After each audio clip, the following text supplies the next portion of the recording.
Parliament തെരഞ്ഞെടുപ്പ് ഫലം വിലയിരുത്താൻ കെപിസിസി നേതൃയോഗവും യുഡിഎഫ് ഏകോപന സമിതിയും ഇന്ന് ചേരും.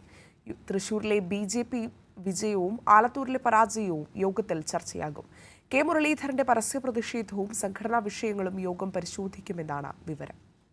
പാർലമെന്റ് തെരഞ്ഞെടുപ്പിൽ 18 സീറ്റിലും വിജയിച്ചെങ്കിലും തൃശൂരിൽ യുഡിഎഫ് സ്ഥാനാർത്ഥി കെ മുരളീധരൻ 3ാം സ്ഥാനത്ത് പോയതും ആലത്തൂരിലെ പരാജയവും മുന്നണിക്കേറ്റ വലിയ തിരിച്ചടിയാണ്.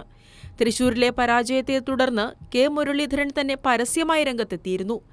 ഡിസിസി നേതൃത്വത്തിനെതിരെ സംഘടനാ നടപടിയും പാർട്ടി കമ്മീഷന്റെ അന്വേഷണവും തുടരുകയാണ്.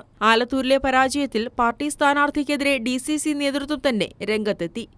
തിരുവനന്തപുരത്തും ആറ്റിങ്ങലിലും ബിജെപി മുന്നേറ്റം സംബന്ധിച്ച് ശശി തരൂരും അടൂർ പ്രകാശും കടുത്ത പ്രതിഷേധത്തിലാണ്.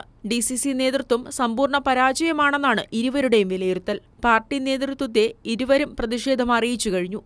ഇന്ന് ചേരുന്ന കെപിസിസി നേതൃയോഗം ഇക്കാര്യങ്ങൾ വിശദമായി ചർച്ച ചെയ്യും. പാർലമെന്റ് തെരഞ്ഞെടുപ്പിലെ വിജയം സംഘടനാ സംവിധാനത്തിന്റെ വിജയവുമായി കോൺഗ്രസ് നേതൃത്വം കാണുന്നില്ല. തന്റെ വിജയമെന്ന വി.ഡി. സതീശന്റെ ബിയർ ഓപ്പറേഷനെയും മുതിർന്ന നേതാക്കൾ തള്ളുന്നു. കേന്ദ്ര ഭരണത്തിനെതിരെയുള്ള വിധിയെടുത്ത് തങ്ങൾക്ക് അനുകൂലമായി മാറിയെന്നാണ് മുതിർന്ന നേതാക്കൾ പറയുന്നത്. പക്ഷേ വി.ഡി. സതീശൻ അത് അംഗീകരിക്കുന്നില്ല. തന്റെ വ്യക്തിപരമായ വിജയമെന്ന നിലപാടിലാണ് വി.ഡി. സതീശൻ ക്യാമ്പ്. ഇതിൽ കെ സുധാകരൻ അടക്കമുള്ള മുതിർന്ന നേതാക്കൾക്കും എ.ഐ. ഗ്രൂപ്പുകൾക്കും അതൃപ്തിയുണ്ട്.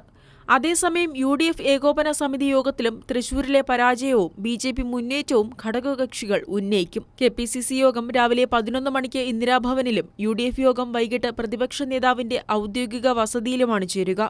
കൈരളി ന്യൂസ്, തിരുവനന്തപുരം.